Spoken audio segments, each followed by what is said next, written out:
Halo semua, salam sejahtera Malaysia. Selamat datang ke channel Fels Lifestyle. Tuan-tuan dan puan yang amat dihormati, ini satu lagi berita tergempar untuk PAS disebabkan ini menyebut salah satu negeri di bawah tadbiran Perikatan Nasional PAS. Saudara-saudara, menerusi satu perkongsian daripada Free Malaysia Today ataupun FMT, Sultan Terengganu mahu kerajaan negeri perkasa kerjasama dengan persekutuan.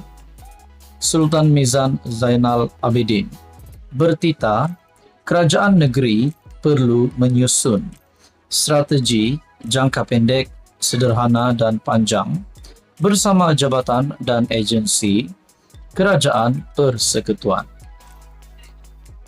Kuala Terengganu, Sultan Terengganu Sultan Mizan Zainal Abidin menyarankan kerajaan negeri mengambil pendekatan komprehensif, merancang pengurusan kewangan yang efektif dalam menghadapi cabaran ekonomi kini, antaranya dengan memperkasakan jalinan kerjasama dengan kerajaan persekutuan.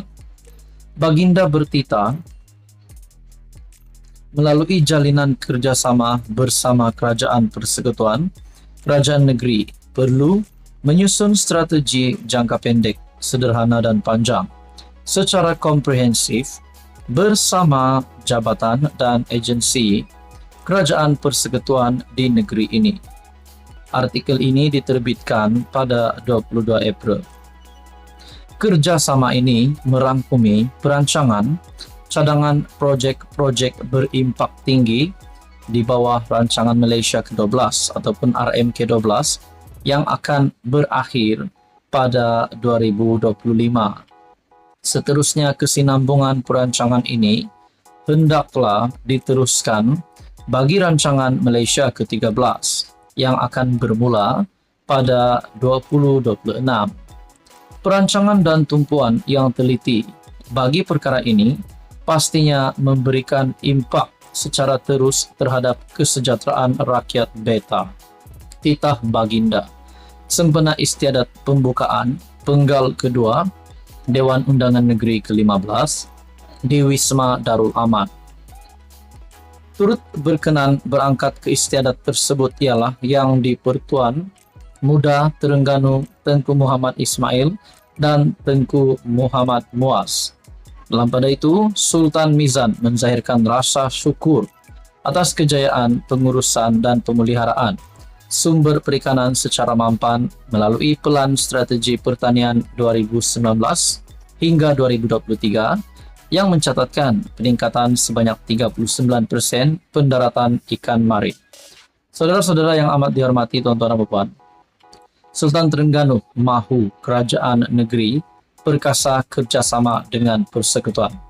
Adakah ini bermakna kerajaan tadbiran Perikatan Nasional PAS perlu bekerja sama dengan kerajaan persekutuan demi kebajikan ataupun demi rakyat untuk seluruh negeri Terengganu?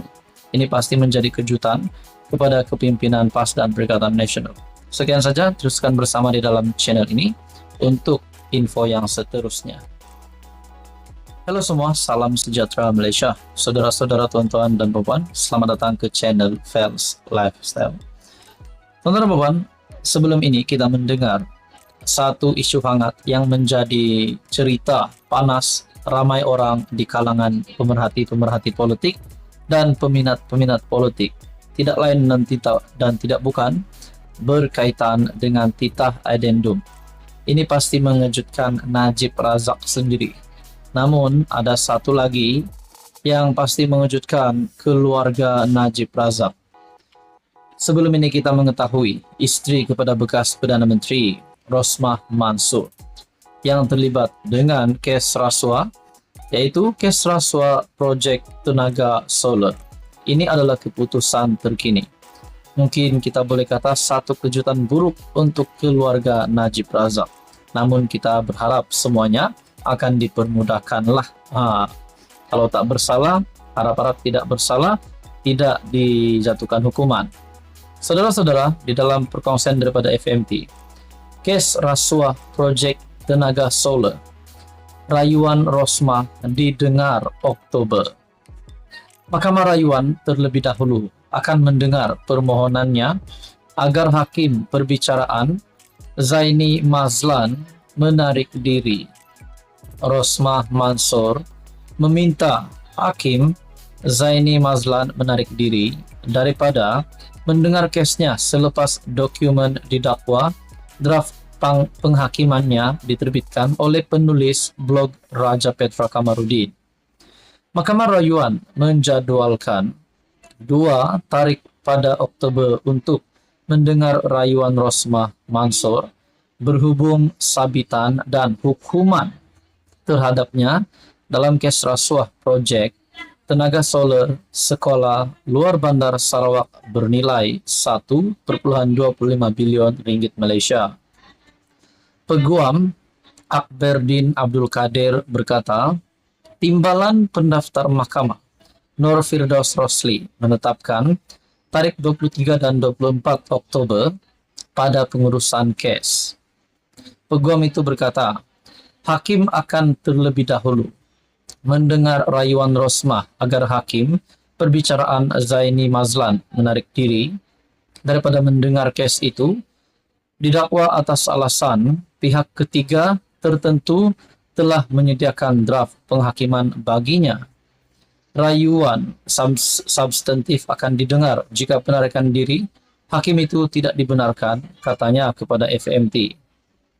Pada 7 Julai tahun lepas, panel 3 hakim yang dipengerusikan, Hakim Aziza Nawawi menangguhkan rayuan, sementara menunggu keputusan rayuan lain di hadapan Mahkamah Persekutuan yang mencabar pelantikan Gopal Sriram sebagai pendakwa ad hoc dalam kes itu.